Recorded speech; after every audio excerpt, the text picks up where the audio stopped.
काबर मोला मारे नैना बान, ए दीवानी छूटा थे परान। काबर मोला मारे नैना बान, ए दीवाना छूटा थे परान।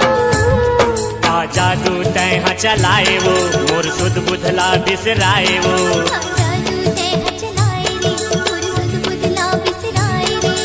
लागे रही थे तोरे कोती ध्यान, ये दीवानी छूटा थे परान। काबर मोला मारे नैना बान, ए दीवाना छूटा थे परान। का जादू तैह चलाए वो मोर सुध बुधला बिसराए वो।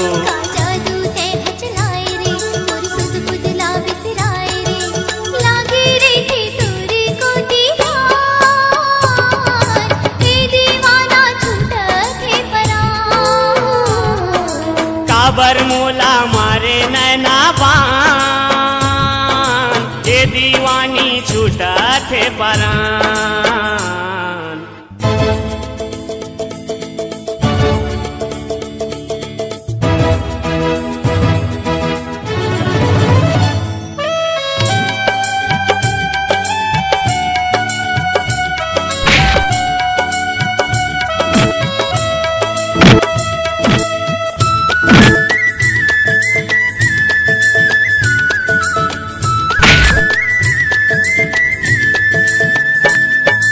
तोर बिन जीना अब मोर मुश्किल हो गे है, मन के चैना औ मोर निंदिया खो गे है।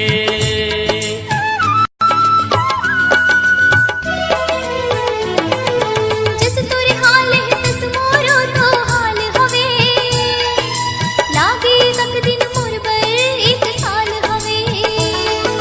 तोर बिन जीना अब मोर मुश्किल हो गे है, मन के चैना औ मोर निंदिया खो गे है।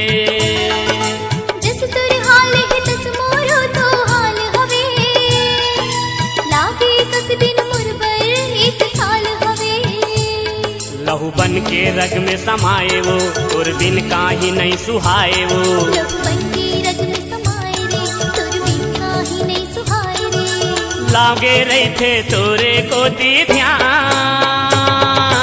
ये दीवानी छूटा थे परान। काबर मोला मारे नैना बान, ए दीवाना छूटा थे परान।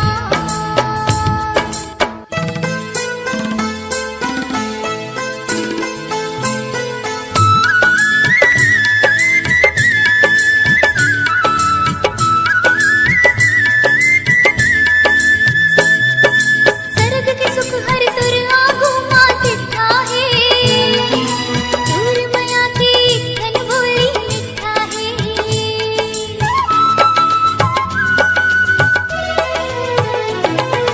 कत का दिन ला अकेला मैं हाँ पहाए हाँ, तब कहूँ जाके आज मैं तो लपाए हाँ। सरग के सुख हर तुर आगू मां सिद्धा है, दूर माया की घन बोली मिठा है। कत का दिन ला अकेला मैं हाँ पहाए हाँ, तब कहूँ जाके आज मैं तो लपाए हाँ।